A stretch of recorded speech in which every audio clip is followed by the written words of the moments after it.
The time is at hand.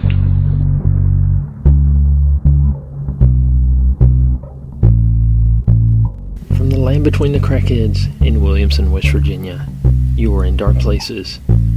My name is Junebug Fugit. I'm a giant. It's been a while since I've had a good road trip, because my car's about to blow up and everything, so I'm afraid to go anywhere.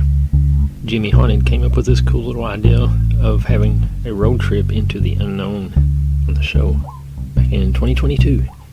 And we would pick a state and just come up with all kinds of cool paranormal type facts about the state. Jimmy always comes up with good show ideas. The last road trip into the unknown was way back on August 24th of 2023, episode 127, the Nevada road trip. So I think it's getting about time for us to have another little road trip into the unknown. One of our loyal listeners on YouTube, Amber, requested that we do a show about Maryland. And be sure to check out Audacious Amber on YouTube. She's got some good things happening there. I'll have a link in the description below. Maryland is the 7th state admitted into the Union of the United States. On April 28, 1788, it borders the states of Virginia to its south and West Virginia to its west. And there's loads of creepy stuff going on there. So buckle up for our road trip into the unknown. About 14 years ago, me and two other friends were on our way back from Warped Tour in Maryland, being driven by one of those friends' moms, because none of us had a car and we could not drive yet. It was almost night. The sun was still kind of out, and it wasn't that dark yet, and we were driving on a 2-lane highway that had trees on either side of the road and a median in the middle of the lanes. Basically, some creature ran out of the trees on the other side of the highway, jumped the median, and sprinted toward the trees on our side. We almost hit the thing, and our friend's mom had to slam on the brakes, and everyone in the car was screaming our heads off. Not because it was a look out for that deer situation, but because this was the scariest looking thing I've ever seen. It was black, had long, gangly limbs, and moppy, black, long, stringy hair. The thing moved so weird. I can see it clearly to this day in my mind. It galloped so awkwardly. Did not run like a deer or anything of that sort. When it jumped off of the back 2 legs and landed again on the back 2 legs, before coming down and galloping across the road. Everyone in the car said the same thing. What was that thing? To this day, I'm convinced it was a demon or alien or an escaped medical experiment. It was large and terrifying, and the way it moved was unlike anything I have ever seen in my life. I wish I had more details, but sadly this is all I remember. I've asked my friends and that friend's mom about it numerous times after the fact, and it still gives everyone shivers. Bigfoot sighting circa 2006.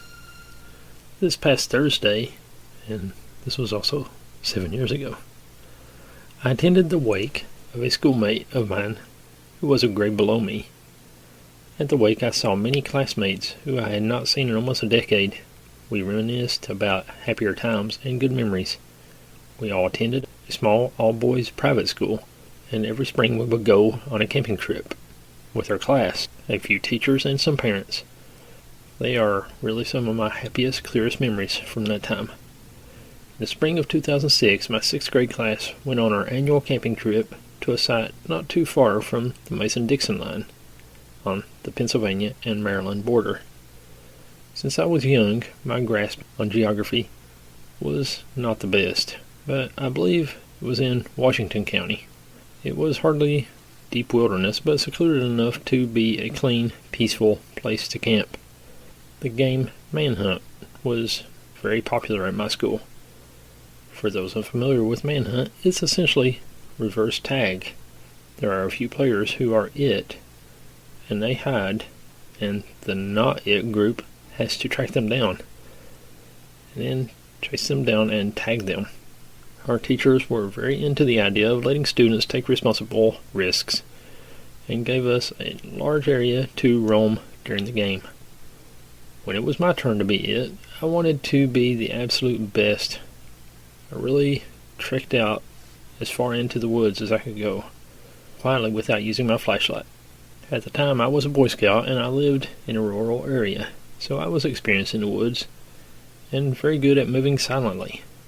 I managed to creep about a mile out from any campsites.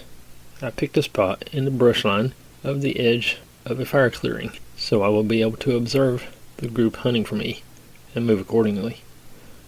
My edge of the clearing was probably 25 yards or so straight across the clearing from the tree line of the woods that led to the campsites. I remember feeling unusually on edge while I was hiding, but that was probably just the game. After about a half hour, I could hear a large group of my classmates pushing up through the woods to the clearing. They were very noisy and had their flashlights on. I believe I was not the only one to hear them coming, because a large creature bolted across the clearing, maybe 10 yards to my left. My classmate's presence flushed it out. What I saw ran on 2 legs and was tall, at least by my standards at the time. I was a short child. Today I was estimated to be about in the 7-foot range. It crossed the clearing in a diagonal pattern very quickly. What really stuck out the most about the movement of this creature was how it swung its arms. They seemed to propel it, much like how a runner pumps their arms, but not in a human, close-fisted arms cocked manner. They swung freely at its side. It was dark and never came too close to me, so I did not see many details. But it did seem like it was not wearing clothes. By that, I mean its profile seemed seamlessly uniform, from head to toe, like fur. When a human being is wearing pants and a jacket, their profile is noticeably broken up by the difference in bagginess. Did not notice any smell, wood knocks, howls, or any other phenomenon associated with Bigfoot sightings.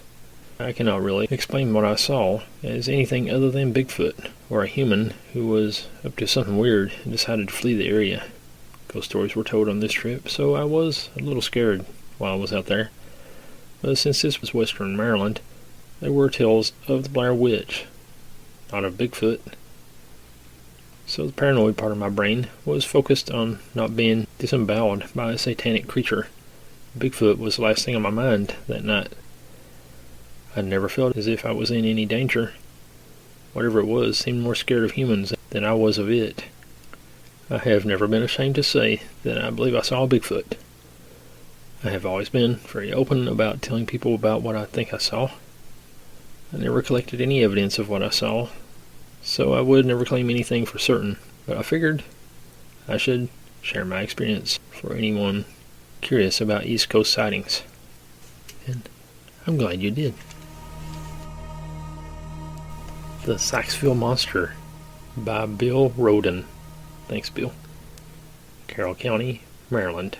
Saxville, late 1972 to early 1973. The fear and uncertainty that has gripped residents here the past 2 weeks has been intensified by 2 new reports of monster sightings received by police Friday. I don't know when this was. The Saxville Monster was seen Friday evening by an out-of-state truck driver who has described him vividly. Of high significance is the fact that the 1,400 population town, 20 miles north of Baltimore, Maryland, in Carroll County, has jumped into nationwide headlines in the national AFRO. Not familiar with that group.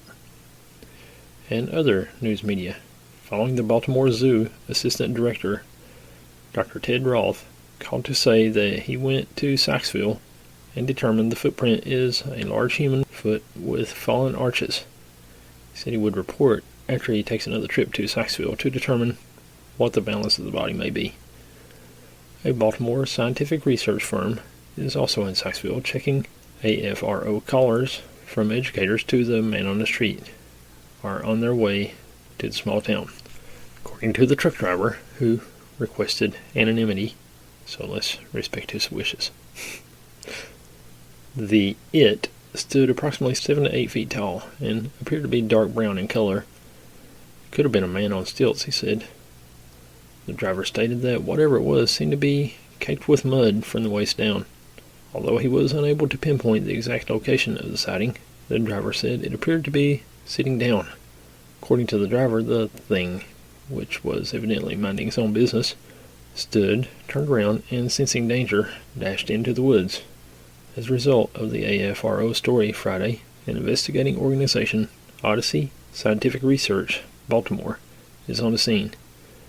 John Lutz, director of Odyssey, talked to the truck driver and said there is an additional witness in Anne Arundel who reportedly saw the monster. Although reluctant to classify the thing, which has been running loose in Sykesville, Mr. Lutz did state that at the present time his corporation is listing the incident as an unidentified prowler until more information is gathered and more positive identification was made. Mr. Lutz added that the tape recordings are being made of each witness account in order to form verbal records, which will be studied by veterinarians, zoologists, and biologists. According to Mr. Lutz, the entire incident could be the work of a prankster. It is very possible that a prankster will call the police department and say it was all a big joke, he said. AFRO reporters returned Sunday to Sykesville's Oklahoma Hill. Citizens were hardly joking about the situation, which they feel is very real. Mrs. Agnes Dorsey, mother of the young man who first saw the thing, said she thought more could be done to effect its capture and destruction. They should have gangs of men out there looking for it. I hope it's caught, she said. According to Anthony Dorsey, the monster has also been seen in Woodstock and Marriottsville, Maryland, located 6 miles from Sykesville. It is rumored that the prowler may be an escaped patient from nearby Springfield State Hospital. According to Dr. Fred Pokrass, superintendent of Springfield, no unusual number of escapes has been reported, and none with big feet. We always have a certain number who leave without permission, he said, adding that nothing out of the ordinary has come to my attention. Dr. Pokrass did state, however, that within the last 2 weeks, 10 or 12 people have taken unauthorized leaves. Included in that number are 1 or 2 persons considered dangerous to themselves or others, said the doctor, who was unaware of any monster reports until Monday. As of this printing, residents and officials in Sykesville continue to scour the area in hopes of discovering new leads. What about Big Liz, a Maryland ghost story, retold by S.E. Schlossler? Thanks, S.E. The master of the plantation was a firm supporter of the Confederate president and had committed to send as much food as he could to the Southern Army. Things were going well at first, until the Yankees began attacking the master's supply lines. The master suspected a traitor among the slaves, and soon discovered that the Yankee spy was a slave woman named Big Liz. She was a behemoth of a girl who could pick up 2 full-grown pigs, 1 under each arm, and cart them over to the slaughterhouse without assistance. If he confronted her directly and she fought back, she would take him to pieces. So the master came up with a different plan to rid himself of the spy. He approached the giant girl and asked her to assist him with a special task. He told her that President Jefferson Davis had entrusted him with a large chest full of gold. To keep it out of Yankee hands, he wanted to bury the chest where it could never be found. The girl's eyes gleamed when she heard this false report. The master knew she was already planning to betray the existence of the chest to the Yankees. The master made Big Liz carry the heavy trunk several miles out into the swampland and asked her to dig a deep hole for the trunk. He sat at his leisure while she worked and strained for hours against the muddy ground, which kept oozing back into the hole. When the slave girl was completely exhausted, the master decreed the hole to be large enough for his war chest. Wearily, Big Liz dropped the shovel and pulled the heavy chest down until it laid at her feet. And then she started to climb out of the deep hole, but the master barred her way, and Big Liz gazed up at him in sudden fear as he loomed over her. "Traitor, Yankee spy," the master hissed. "There is only one path open to a traitor." And the master swung his sword at her. The sharp edge of the blade cut cleanly through the slave girl's neck. Her head went rolling away into the tall grass as her body toppled across the chest. The master heaped dirt over the chest and the body of the slave girl who had betrayed him. Briefly he considered finding her head and burying it in the pit with her body, but it was too dark to go wandering in the dangerous marshland, and he knew that scavengers would make short work of the head when they found it. As the master walked toward home through the dark swamp, he became aware of a prickling sensation at the back of his neck, as if someone were watching him. The master walked faster as clouds obscured the light of the moon. The master's teeth chattered as a breeze cut through him like the sharpened blade of the sword at his side, and his straining ears picked up the sound of footsteps on the path behind him. The master was filled with a terrible superstitious dread of demons and witches and ghosts. He broke out into a panicked run, fleeing up the path as fast as his legs would carry him. To his relief, he saw the lights of his house rise before him and knew he was home. As he rounded the back corner of his house, he was confronted by a massive, dirt-encrusted figure that glowed with blue fire. The smell of rotting leaves and marsh grass filled his nostrils as his eyes raced up and up the tall creature until they rested on the stump of its neck, where a head had resided only an hour before. Then he heard a chuckle from the creature's side, and he saw the phantom's head tucked under her arm. The master stumbled backward, gabbling desperately in fear as the ghost placed her head upon the ground with one hand and grabbed the collar of his shirt with the other.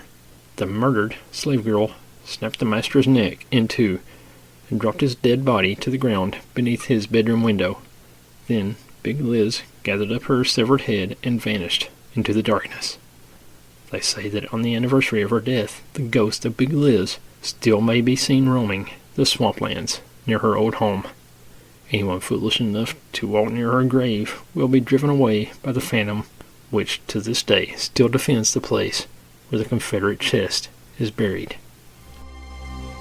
Black Aggie at the Druid Ridge Cemetery. If you came of age in Baltimore during the 50s and 60s, you probably heard the talk about Druid Ridge Cemetery's most famous grave marker. Just about everyone knew about Black Aggie, the statue of a draped, melancholy, and mysterious woman seated at the Agnes family plot in the south, facing the side of the cemetery in Pikesville. Word was that her stony eyes turned red at night. Sit on her lap at midnight, and you would meet your own end within 2 weeks. This sounds fun.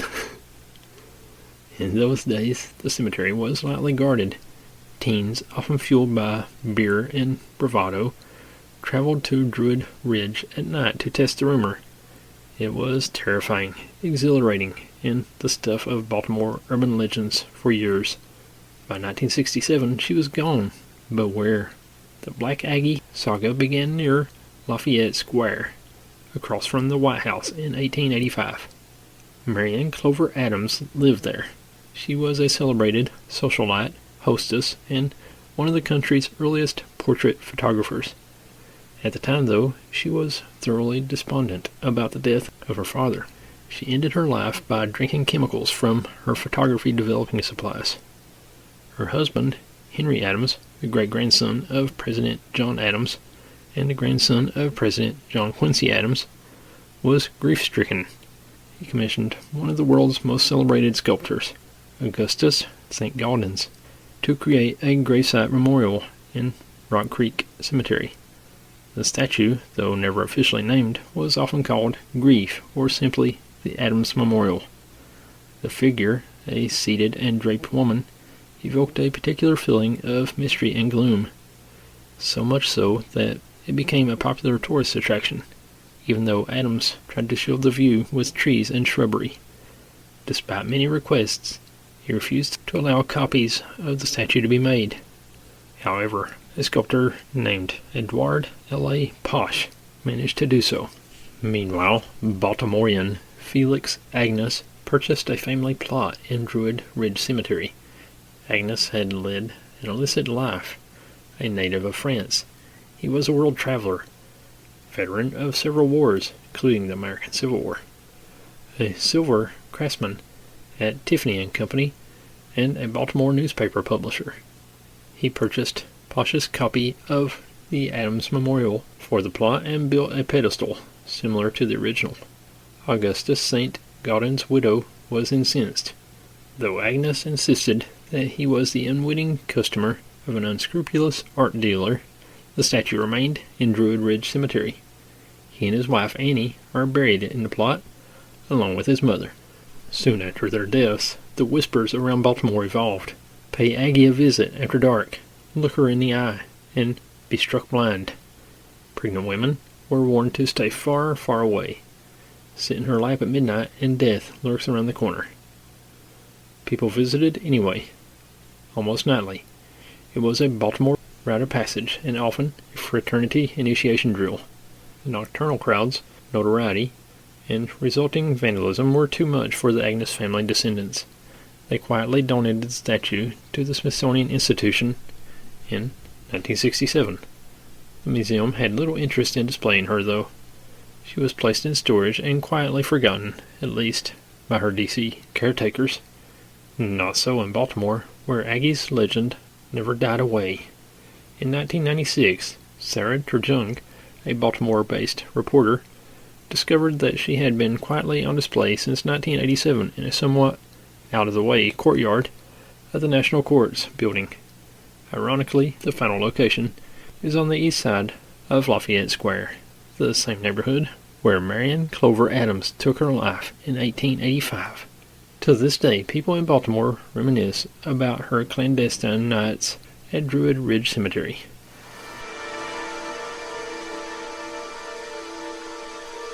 The Moss Man, not to be confused with the Mothman. This is an encounter I had a while back in my old house. Still to this day, I cannot explain the events that took place. It was a normal night, nothing special or out of the ordinary about it. My friend and I were heading home from the movies, and everything was good. My driveway is about a quarter-mile long, with 2 houses on the right side of the driveway and a forest on the left. So we turned into my driveway, and my friend, trying to be funny, looked over at me and said, "Let's see how far down the driveway we can make it without lights." Sounds fun. So he turned his lights off and continued down the driveway. About 15 feet in, he realized that the idea was stupid. He turns his lights back on, and things got strange. The lights came back on, and 20 feet in front of us was a man, or something like a man. He was knelt down, head staring at the ground, hunched over, almost on his knees. He looked as if the wind had been knocked out of him. The figure was pale and bald, and butt naked. My friend drove a Dodge Ram 2500 diesel with an air horn installed. So we are looking at this guy who appeared out of nowhere, hunched over on his knees in my driveway, and my friend slams on the brakes. After a few moments of staring at this thing, his horn goes off, and this thing didn't even flinch. And another horn, and another. Still this thing stayed bent over, almost like gasping for air. At this point, my neighbors came outside and started yelling at us to quit honking, and he then notices the man in the driveway as well. I rolled down the window and asked him if he saw it, just to make sure I wasn't going crazy. He looks at me dumbly and says of course he sees the guy. He's probably about 50 feet-ish away. So he looks over at the guy and starts asking if he's okay. My friend gets impatient and puts the truck in drive and starts driving forward. As soon as he did this, the man in the driveway started to stand up. We sat there and watched this guy get up. My friend puts his brakes on again, and now this time the guy is having a hard time standing up. But once on his feet, in our headlights, we could see him a little better. He was not normal. He stood about 6 feet 4 inches tall, long slender body, and unclothed. His arms were long, and he had slim fingers, but didn't look like 5 fingers. His face was peculiar too, in the sense that his jaw was longer than usual and got narrower toward the bottom. His nose was small, but his nostrils were defined, and his eyes were small and close to the nose. He didn't have much definition to his lips, just the shadow of an upper lip.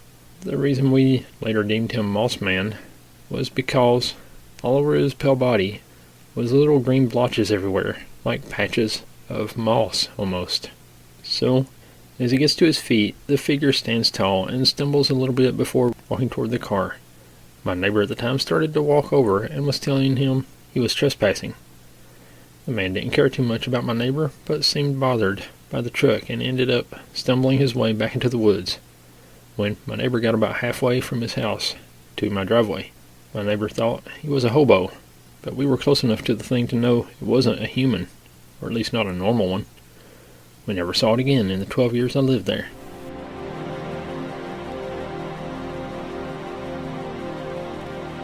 Strange humanoid creature in Maryland. My friend Will lives off the highway, somewhat deep into the woods. It doesn't take much time to get to his house, but there's pretty thick woods surrounding his house and neighborhood. We were driving home from his house around 11 p.m., and my friends in the front seat saw this strange creature cross the road. They said it had a capybara human-like face, a very long neck, no tail or ears. It walked like an ape. It looked like a human trying to walk on all fours. They also said it had no really defining features and seemed to be disproportionate and unnatural looking in general. It had human-like legs. They did not see feet. It did not have much fur, but the fur there was kind of looked like a short-haired dog. It had a large hunchback, like it could stand up and walk normally at any second. My friend Will also actually saw a creature with the same description a few years ago. I've been trying to find an animal that it might be, but my friends kept saying that it's not it. I've looked into some popular cryptids like the Wendigo and crawlers, but those don't seem right. It had animal features, but also some very human-like features. I think he saw a Bigfoot.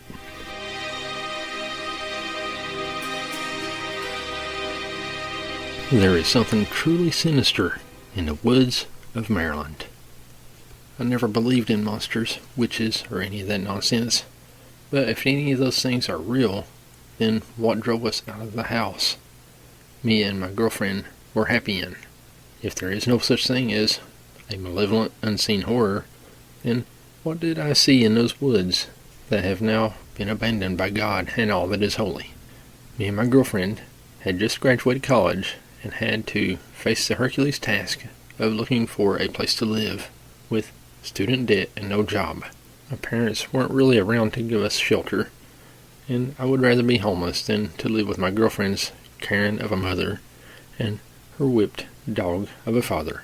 We finally found a place somewhere in the mountains of Maryland. A small humble house by the roadside with neighbors separated by thin strands of woods and a furniture store we could both get a job at down the street. There was also a solar power farm down the road. In short, it was the almost ideal home, except for the fact that the landlord was a dying, greedy old man who particularly spoke in snarls and murmurs. His wife was much easier to deal with, and she was the one who gave us the tour of the $600 a month property. Ludicrous in price for the area and house, especially since it came with 2 sheds that were almost exclusively for the landlord's personal use. The house itself has 1 big bedroom, 1 bathroom, a sizable living room, and a small kitchen. It also had an outdoor patio big enough for us to invite our friends for board game night. My girlfriend asked about the woodlands across the backyard where, through the trees, you could see vaguely the facility that the tourists who visited the lake area would store their overpriced boats. The landlord's wife told us that the woods weren't technically part of the property and that no one would ever go through there. After the tour, we made our first month's payment and got what little we brought with us unpacked. It was a fresh start for my girlfriend and me. After unpacking our things, we did a deeper inspection of the house, more importantly, the bedroom area. Even in the early spring of Maryland, the weather can be wet and cold, but this room was unnaturally so. From the moment we set foot in it, we felt like we had just walked into a cave. The carpet was so cold it almost felt moist. I could almost see my breath, and to our left was the only object here before us, a single large mirror up against the wall. Me and my girlfriend decided that maybe hold off on sleeping in this room. It was getting late, and we haven't had time to set our bed before we were both too tired to carry on. We decided to pull out the bed under the couch and sleep on it for the night.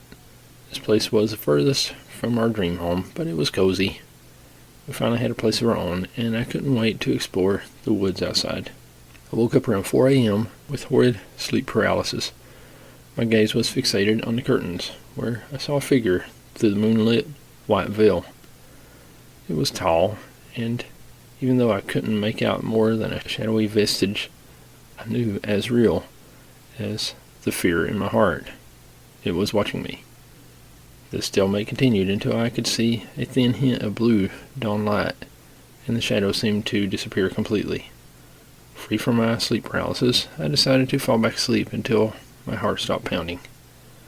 When I woke up in the morning, my wife had prepared a breakfast banquet of cereal and milk.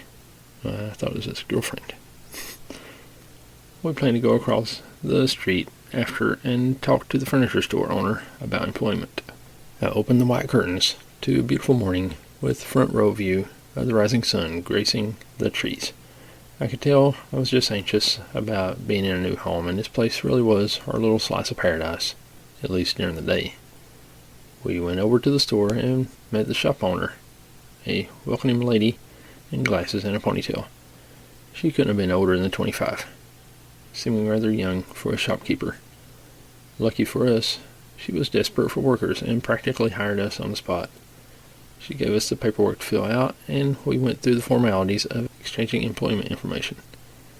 Everything was going so right for me and my girlfriend, and to celebrate we decided to take a victory lap through the woods in the backyard.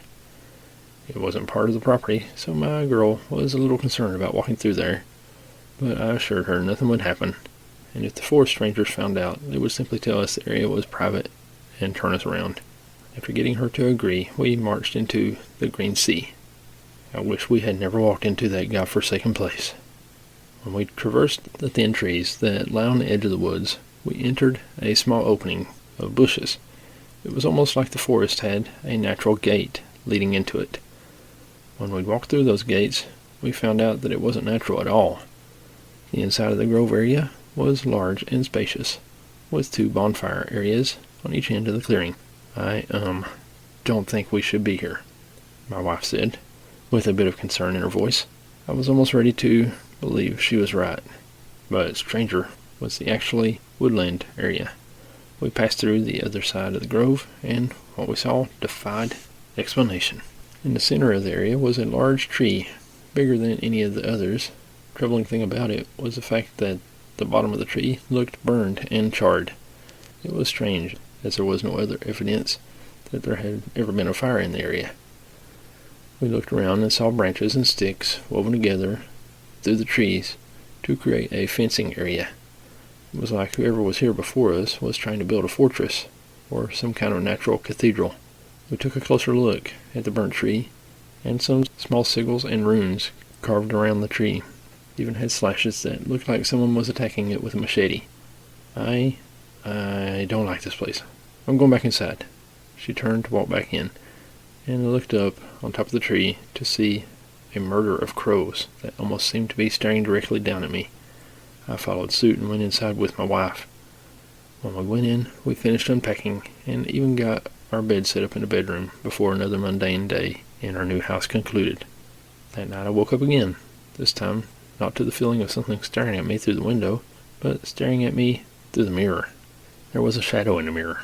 I could tell it wasn't mine, and through the darkness I could see white teeth break through a smile. I wasn't smiling, and my girlfriend, she's a girlfriend again, was asleep next to me. It gave me chills, but nothing could make my blood run colder than the sound of scratching and that light tapping on the window. My head turned slowly from the mirror into the window, where I could see a large black bear. It didn't snarl or roar or even try to force its way in. It just watched me. I couldn't scream. I couldn't even cry, and I froze when I felt cold fingers run down my shoulder. Thankfully, I was in my bed when I passed out from terror. I woke up at 10 a.m. the next day, remembering that there was no time for sleeping in because I had a job to do, and wrote off the previous night as another bad dream. The boss wanted us to work at 11, and I had an hour to get ready.